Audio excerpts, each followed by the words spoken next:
What's up, everybody? Welcome back to the channel. We're here with my man Sweet T at Upstate Cardi Team Pitch Black in Simpson, South Carolina, if you didn't know where that was. You want to go ahead and give him the address. Yeah, 122 Blakely Road, Simpson, South Carolina. Don't really. Okay, sorry. Look it up, Google it. So today, we're going to be teaching you guys something that not many coaches teach out there, and they probably would smack you upside the head for even saying it. That is why you should fight while backing up. I know, you're not gonna have power, you're not gonna have reach. I know what they say in the textbooks, but we do things a little bit differently around here at Upstate Karate. WB and the way he fights inside the octagon is a testament to that. Those muscles are weak. Not only are we gonna be telling you why it's super important to fight while backing up, but also I'm gonna show you guys 3 of my personal favorite techniques that you guys can use today. You ready? ready. We're super close. What up, everybody? What's up, everybody?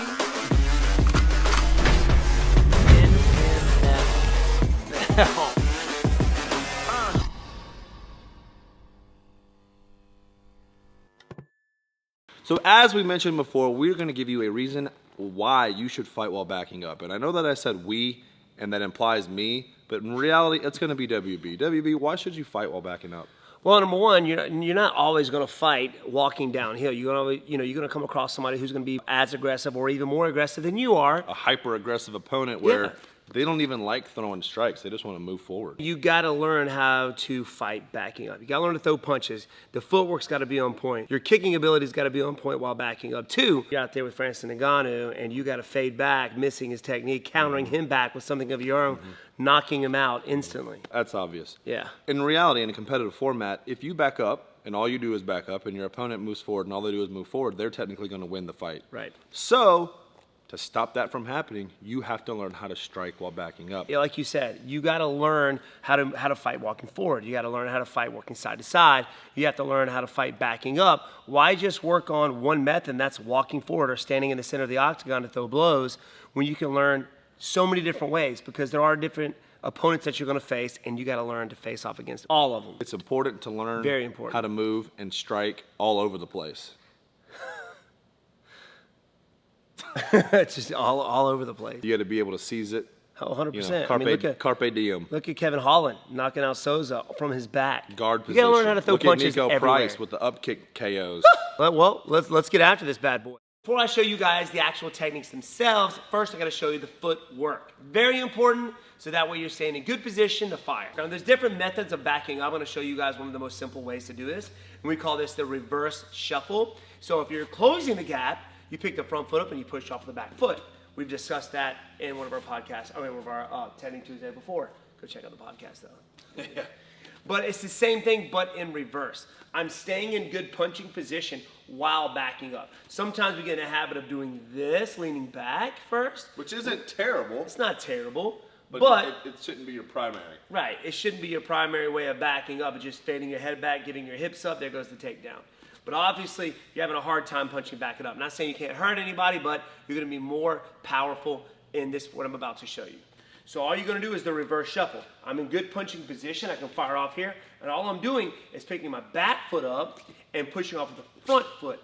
Now it puts me in good position to be able to fire, punch, or kick. It's called a reverse shuffle or clearing technique. So we're going to start off with something very basic, and of course, and probably the most technique thrown in any fight sport is the jab. So we're starting off with the jab. Now, in order to be able to do this, you do have to work on your management, right? Managing this distance is very important. If I allow this guy to get too close to me too fast before I'm able to back up, he can put his hands on me. So what I got to work on doing, what you got to work on doing, is throwing your strike and backing up at almost simultaneously as he's moving forward. Nice word. Thank you. How we do this with mitt work with our partners, and you guys can do this with a partner or not, but as soon as this guy steps forward, all he's going to do is step with his front foot and move forward with his front hand. That's going to give me the simulation that this guy's coming forward, so I got to react to that. Very easy, but simple drill to work. And real quick, if you didn't know this, if you go down to the description below, there is a link to WB's comprehensive striking guide, and he goes in depth on a lot of his movement and a lot of what he does to manage that distance. So just FYI, if you didn't know it. All right, so what he's gonna do is step forward with his front foot. At the same time, he's gonna move forward with his mitt. Now, I've gotta work on moving at the same time he is. As he's moving forward, I've gotta back up and throw my jab. It may or may not feel powerful. I could shuffle back, wait for myself to land before I throw my jab, which would make that jab really strong, but the reason I throw the jab is to distract him, right? It's not gonna be very, very powerful, but when I do land, I have something in his face, so that way he doesn't see that two or a hook or a kick coming. So the jab's not gonna feel as powerful, but it's a necessity to set up the power hand. So when he steps forward is when I step back and throw my jab.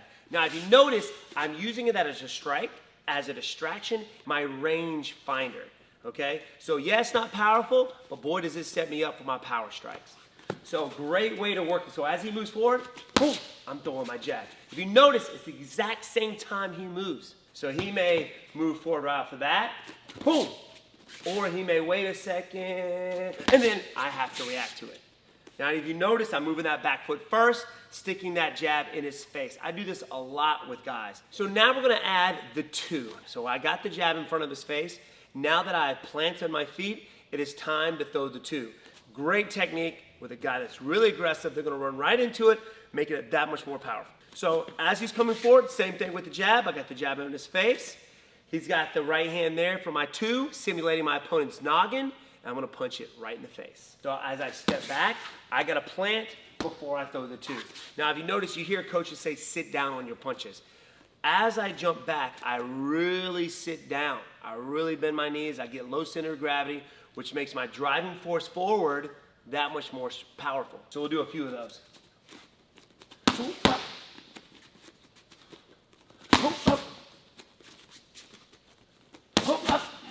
Woo! Just like so. So there is a way of throwing this two without the jab, without the distraction. Now with this two though, I'm not waiting for my feet to plant before I throw it. So your core, upper body, and shoulder strength has really got to be on point to make it powerful. Is it going to be my most powerful strike? No, but it's going to be powerful enough to get this guy to back off me, which I did against Jake Ellenberger early in the first round.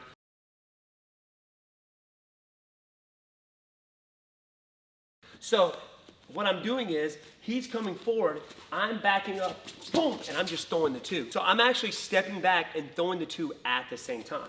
So it's one of these. It's one of this happening here, boom, okay?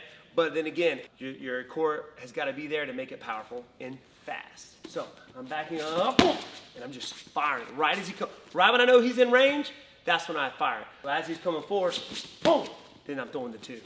Okay? One more time. Up. Woo! All right, so last and final technique, we're gonna add in the round kick. The first few techniques have been punches. The last technique is gonna be a kick. I love to fade back and throw a good hook kick, round kick, flying back, roundhouse kick with the double twist. You know the deal. We're gonna do a very basic round kick. So very simple. All I'm gonna be doing as I'm here is stepping back with my back foot. Simultaneously, there the word is again, word of the channel. Word of the week. Word of the week. Simultaneously. Simultaneously, I'm stepping back with my back foot, but I'm turning my foot. If I do not turn my foot, I can't get my hip into the round. So I gotta step back, just like the clean shuffle, but instead of letting my front leg land, that's my kicking leg. It's going up to my target. So I'm stepping back, turning my body away, fading back, but my head position is very important. I want to lean back with my head. Get my head away from my target. All right, so that way he can't punch it. As I step back, and he's coming forward, boom, there's my round kick. Woo. You got to turn the hip, got to turn the shoulders, roll the hip over, planting the top of the foot on the side of the face. So those are three easy techniques that you can do. Now, I like to kind of meld these together every now and then. Sometimes when he comes forward, I'll throw a jab, I'll step back with a two, and I'll fade back with a round kick too. So there's like two clearing movements. You clear with the jab, two, clear back one more time. Right. Round kick. If the jab and the two doesn't stop his momentum, then I got the round kick right behind it. Because as soon as I throw the two, boom, it kind of puts me back. to throw that round kick. And it stuns this guy just enough to kind of freeze him at range to land that round kick. And another way I can do this clearing technique is the opposite. I start with the kick, right? Stunning him with the kick, then I throw the 1-2. So what I do is I step back with the round kick, boom, then I throw the 1-2 right after. So great way to do that. I'm stepping back with the round kick, fade back with the round kick first. Second method, fading back with the jab cross, then hit him with that round kick. So there you have it, guys. Reasons why you should learn to fight backing up, and some examples by WB himself on techniques that you can go to the gym tonight and practice in sparring and mitt work and drills, whatever you guys are doing. Go practice that stuff. And like we always say, practice makes permanent. So get out there, practice. And there's a whole slew of techniques that you can do off of that reverse shuffle. So it's not a jab, it could be an uppercut, it could be a hook, you know, it could be a side kick, a hook kick. Whatever you want it to be, work on the footwork because that is most important. Be able to learn to fight backing up, moving forward, and just everywhere. Thank you for joining us today. Hit that subscribe button. Throw some comments down below, guys. We love you. Catch y'all later. Peace.